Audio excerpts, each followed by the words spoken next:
Well, hello everyone. I'm back. It's been a long time. I've followed all your comments, and I see Vilnius is in the house. Vilnius, can you just let me know that you can hear me okay?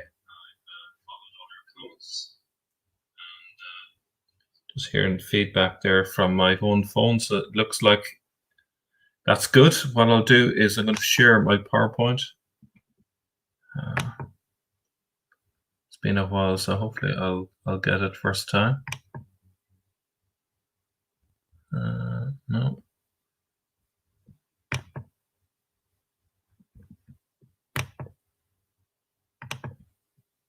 Probably just going to take a second to get the hang of this again.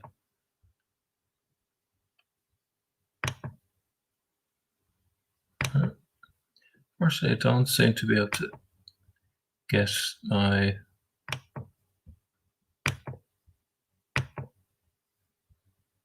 see if this is working. No.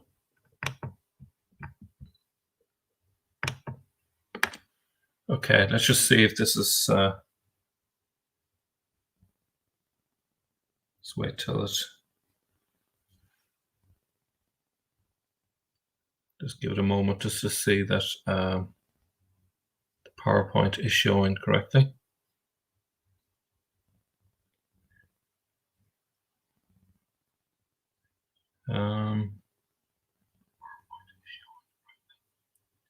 Doesn't appear to be working. Oh, okay, let's try something else.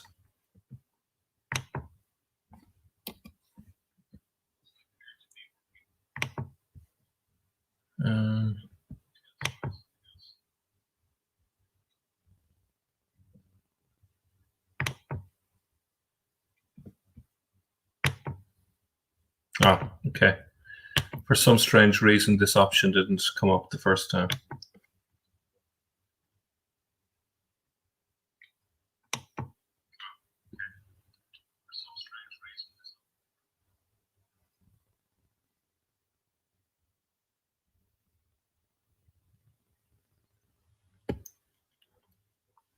Okay, so I don't have a whole lot of time. I'm trying to squeeze this in, have a meeting in about 25 minutes. But in any case, where was Muhammad buried? Big question. According to the standard Islamic narrative, he was poisoned by a Jewish cook. He later died and was buried in Medina. This is what we've heard for years.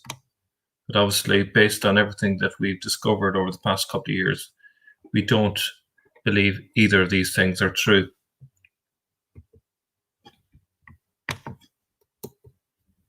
But what about Muhammad?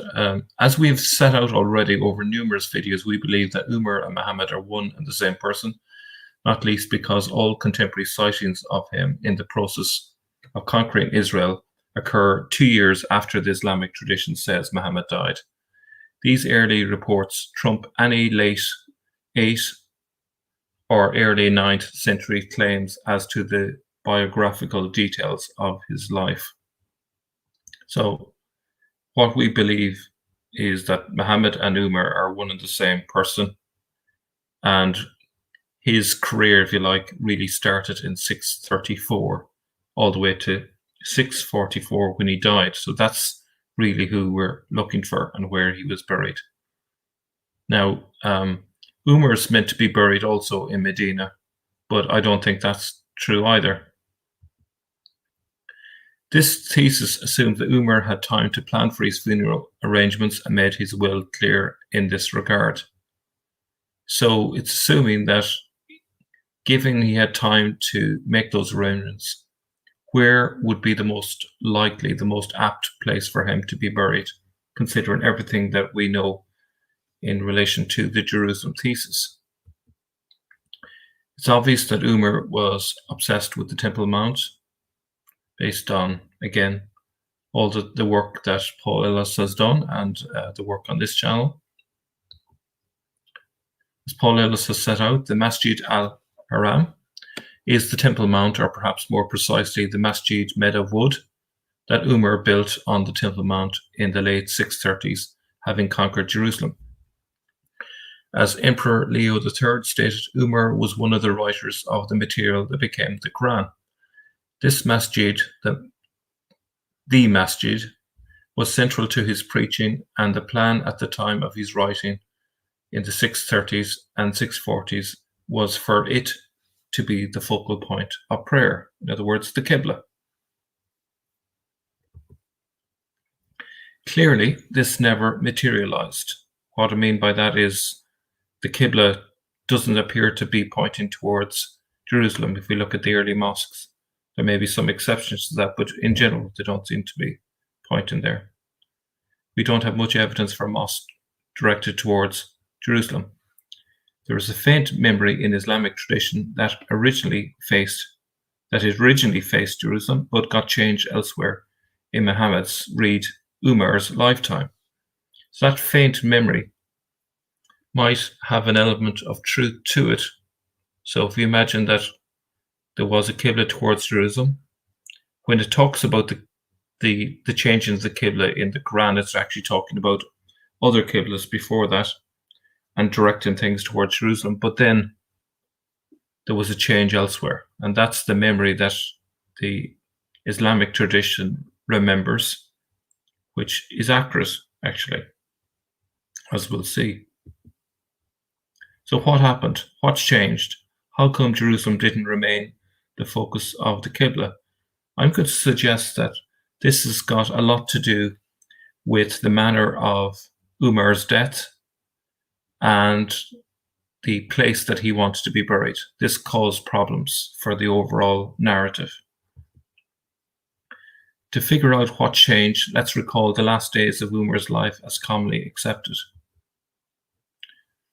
In 644, Omar was assassinated by a Persian slave named Abu Lulu by later accounts. His motivation for the assassination is not clear.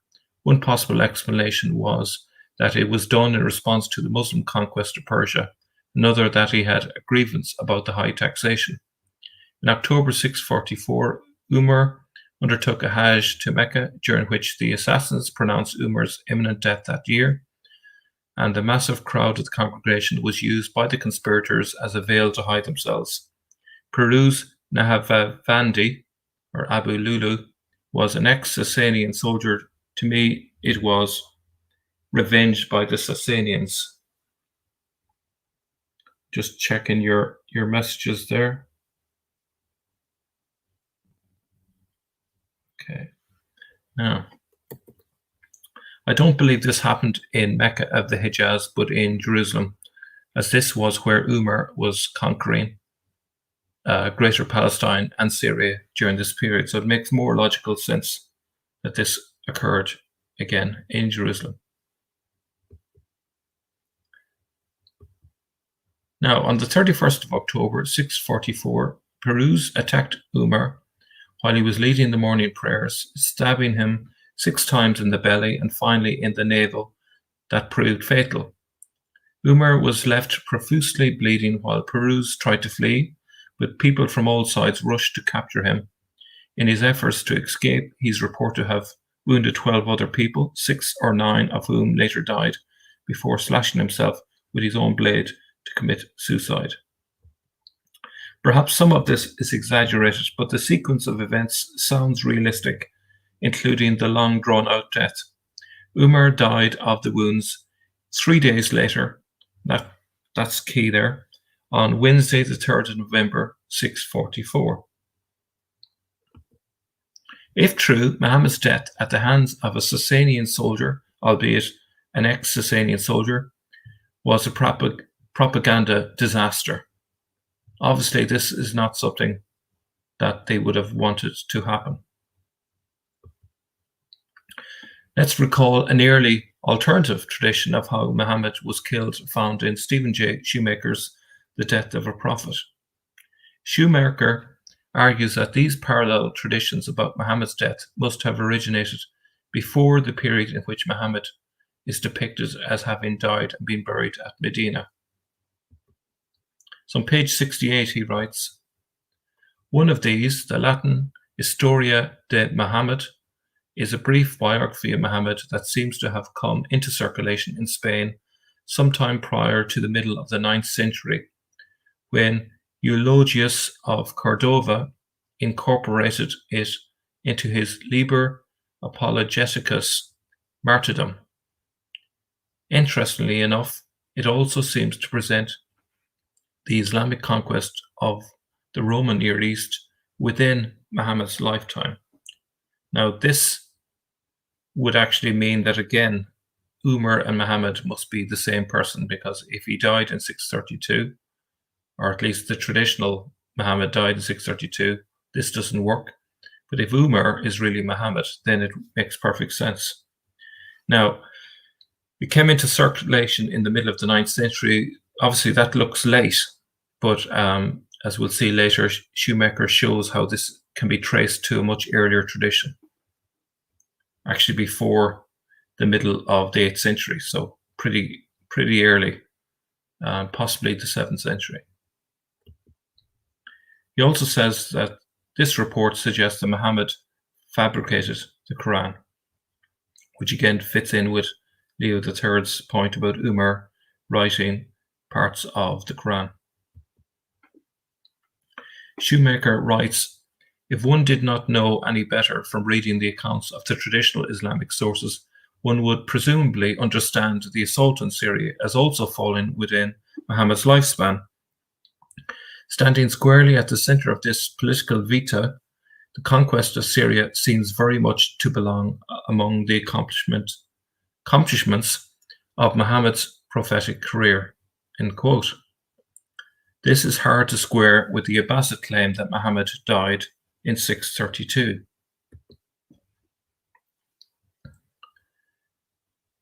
The Historia's account of Muhammad's death, it explains that when he sensed that death had come upon him, he predicted that he would be resurrected 3 days after his death by the angel Gabriel.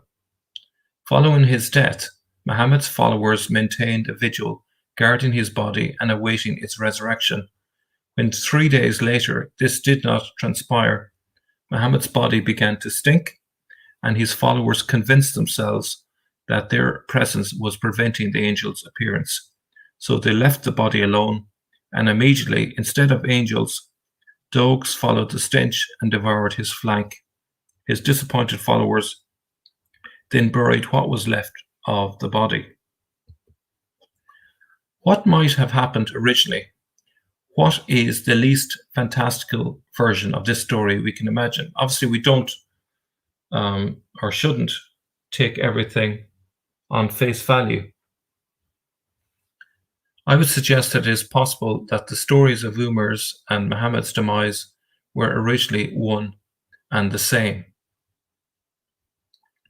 So Umar is wounded, but promises his followers that the angel Gabriel would intervene and save him in 3 days' time, and therefore he assured them that he would recover. Instead, the gangrene took over and ate his flank, i.e. the location where Umar was stabbed multiple times. So I think if you bring these the details of what we know about Umar's death with this tradition that's found among Christians about Muhammad's death, bring the details together, I think this makes perfect sense. So what's this about the dogs and so on? You know, how do we account for this, and why this idea that he might resurrect? So I think the introduction of the dogs motif appears to have come straight from the Bible, 2 Kings 9-10. I will make the house of Ahab like the houses of Jeroboam, son of Nebat, and Baasha, son of Ahijah. And on the plot of ground at Jezreel, the dogs will devour Jezebel, and there will be no one to bury her. So I'm suggesting this accretion came as a result of a Christian polemic against the false prophet Muhammad or Umar. So I think this was just added to the story to basically to reinforce the idea that he was a false prophet. We can imagine in the retelling that instead of his dying and his followers waiting for his resurrection, that this would be the more likely version of what happened, and allows us to see these stories as originating in the same event. So I think a more natural sequence of events is probably that, as in the case of Umar, he was lying in bed for 3 days, he didn't recover, and the gangrene took over. And that's really what happened, despite the fact that he promised that he would recover in 3 days. So there's no resurrection promise or anything like that. So then we turn on to the Bahira version of the story. His followers thought that 3 days after his death, he would go up to heaven to Christ who sent him. Shoemaker writes, when he died, they brought his body to a large house and sealed it inside. 3 days later, they returned only to find that they could not even enter the house on account of the stench of Muhammad's rotting corpse. He goes on, the most striking feature of this alternative account of Muhammad's demise is its indication, in the East Syrian recension at least, that Muhammad's followers do not know anything about his grave, including, one would presume, its location. This feature would seem to suggest a particularly early date for this tradition, sometime before the tradition of Muhammad's death and burial in Medina had become established. And this is very important, that, it's really indicating that there was a different place he was buried, and this tradition is earlier. More to the point is that this brief polemical account seems to recall a time when Muhammad's followers were perhaps uncertain as to the location of his grave. It is difficult to imagine a Christian polemicist fabricating such Islamic ignorance concerning the site of Muhammad's death, particularly if the tradition of his death was well established early on. In other words, if Medina was established from the early days, then this story would never have taken off. It suggests there was a gap in the story, and that this was part of an earlier tradition, which the story of Medina and so on was there to cover up. It adds lateral support to the notion that Muhammad's life may have ended in rather different circumstances than his traditional biographies remember it.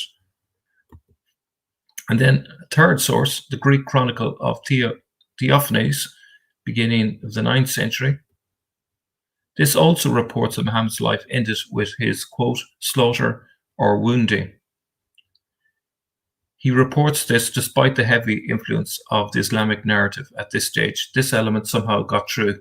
So it seems to suggest that there was something solid to this, considering that elsewhere in his chronicle, he's strongly influenced by the Islamic tradition, which of course, by the beginning of the 9th century was, strongly in place.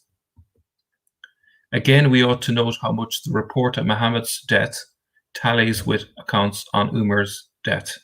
So again, it seems to reinforce the idea that Muhammad and Umar are really the same person.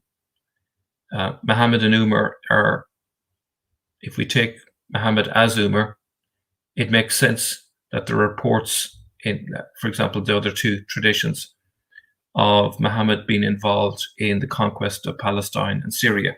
Well, that was Umar that did that. If Umar or Muhammad had 3 days before he died, if Umar and Muhammad had 3 days before he died to make a decision about where he would be buried, where would he have chosen to be buried? Left that little bit out. Undoubtedly, the most important place for him was the Temple Mount in Jerusalem, the place that he called Masjid al-Haram. Jerusalem, again, shouldn't be a surprise, as some Sahaba are buried there, according to Islamic tradition. I'll give you a couple of examples. So we have, for example, Ubadah ibn as-Samit, who was appointed as the first teacher and judge of the Palestinian people by Umar. He's believed to have spent some period of time in the city of Jerusalem, where he's buried in Bab al-Rama cemetery, next to Jerusalem's old city walls. And there you can see the grave and so on. And also Shaddad bin Aus, he's also buried at Bab al-Rama cemetery.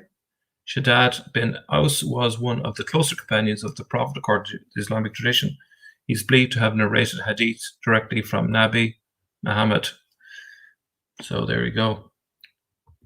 Now, here's where I think Umar or Muhammad was secretly buried, in a crypt under the Dome of the Rock that became known as the Well of Souls, or sometimes the Cave of Souls.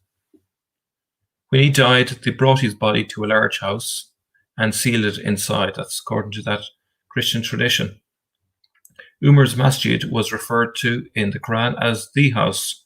See Paul Elsa's videos on this, so this would fit in nicely. Are there any legends associated with Umar or Muhammad's burial on the Temple Mount?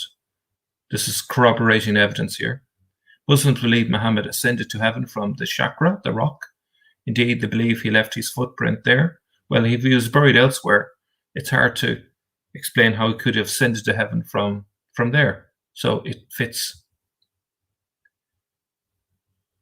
It's also the place considered a place where the dead await Judgment Day. The name Well or Cave of Souls derives from a medieval Islamic legend that at this place the spirits of the dead can be heard awaiting judgment. This is consistent with it being used as a crypt. Number 3, Muslims believe that the Sakra is suspended in the air. Sakra is just a word which means rock, so that's rock associated with Islam, with Abraham. They believe that Sakra is suspended in the air, and its only support is a palm tree held by the mothers of the two greatest prophets, Muhammad and Abraham. Again, it appears like an apt place for Muhammad or Umar to be buried, as it is held up by a palm tree held by none other than the mothers of Islam's greatest prophets. Number 4, in the cavern below, there is a legend that the most projecting point is called the tongue, because when Umar thought he had discovered the stone which was Jacob's pillar, in his vision at Bethel, he exclaimed, Assalamu alaikum, and the stone replied, Alaikum ussalam wa rahmat ulahi. And apologies for my bad pronunciation of the Arabic, but you get the point. So there's a legend associated with a rock projection in that very cave itself, associated with Umar. Any possible signs he is buried there in an unmarked tomb? Here's a photo taken on the steps leading into this cavern, which is under the Dome of the Rock. Above this ceiling, let's say, is where the Holy of Holies was originally. So it's an important place for Christians, Jews, and Muslims. From the steps at another angle. What is under the carpet? The mosaic pattern suggests that this is a central spot. Can you see the mosaic pattern? There's like a star in the middle, and then there's what appears to be like markings that you'd associate with a compass going around it. So this is a key spot. Was he buried under here, perhaps? Maybe. Under the carpets, there are 2 mosaics of interest, mosaic A and B. Okay, so you can see where they are in relation to the stairs as you come down into the cavern. Mosaic A. So if we look under the carpet, this mosaic strongly suggests that something is contained under this octagonal capstone. But what? You can see that the original space has been cut out and this capstone was put in. Usually things like that contain something underneath. If you go to a Christian altar, you'll see capstones like that, usually containing the relics of a saint, particularly if you go to a Catholic church. The person who has sent me these photos, who I believe has asked me not to reveal who he is, so I won't, has suggested that of the 4 mihrabs which are down here, which I reported on, there's only 2 of them still extant within the cave. So there's been an attempt to hide the various mihrabs here. So there's only 2 of them left. Okay, so that's mosaic A. What about mosaic B? So this is mosaic B. The star at the center seems to suggest this is ground zero. and the surrounding compass-like markings add to that impression.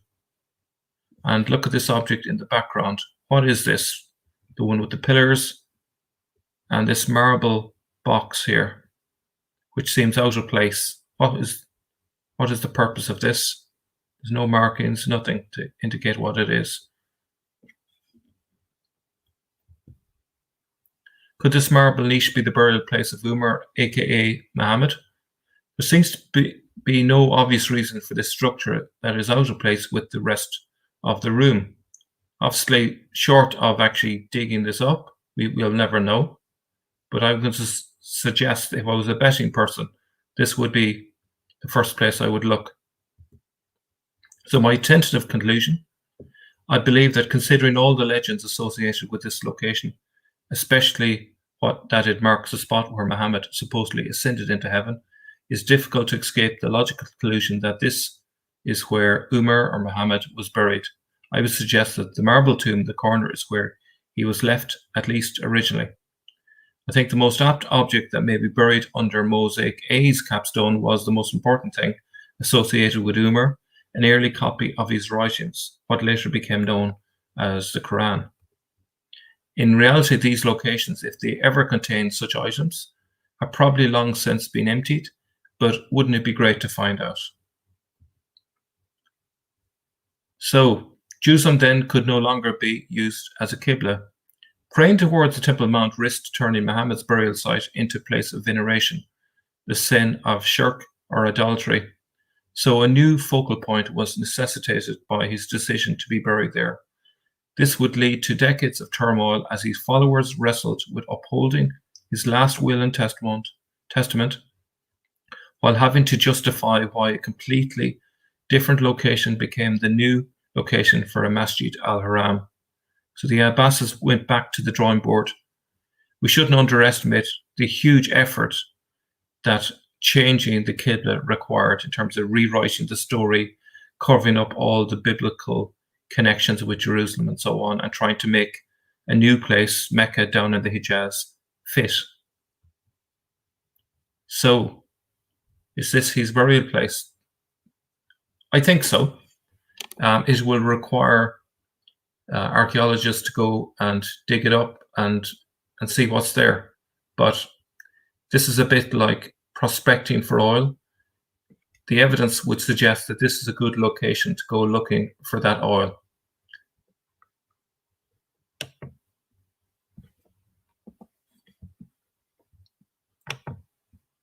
So back to you all.